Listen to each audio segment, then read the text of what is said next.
Climate activists and civil society members staged a protest at the UN Climate Summit in Baku, Azerbaijan, condemning the developed nations' proposal to provide what they described as unjust financial aid to developing nations to combat climate change.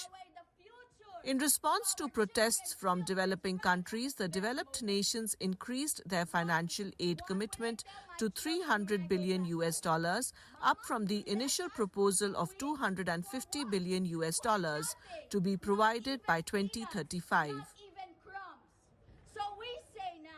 The last draft that came out at COP29 finally for the first time had a number from developed countries. But it was absolutely unacceptable and disgraceful for developed countries, which does not even include grants, which is largely about loans and raising money from multilateral development banks like the World Bank and ADB and others.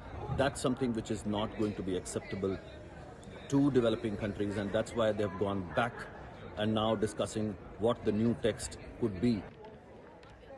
Some activists described the proposal as a strategy by certain developed countries to evade their obligations, arguing that the financial aid offered was insufficient and designed to shift responsibility rather than effectively address the climate crisis.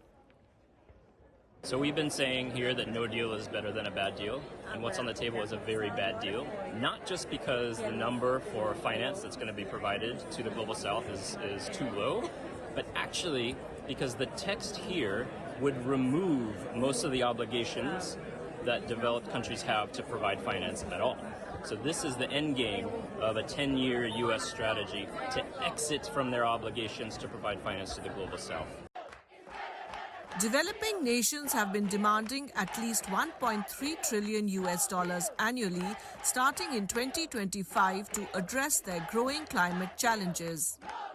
Incidentally, India on Sunday rejected the climate finance package, calling it too little and too distant.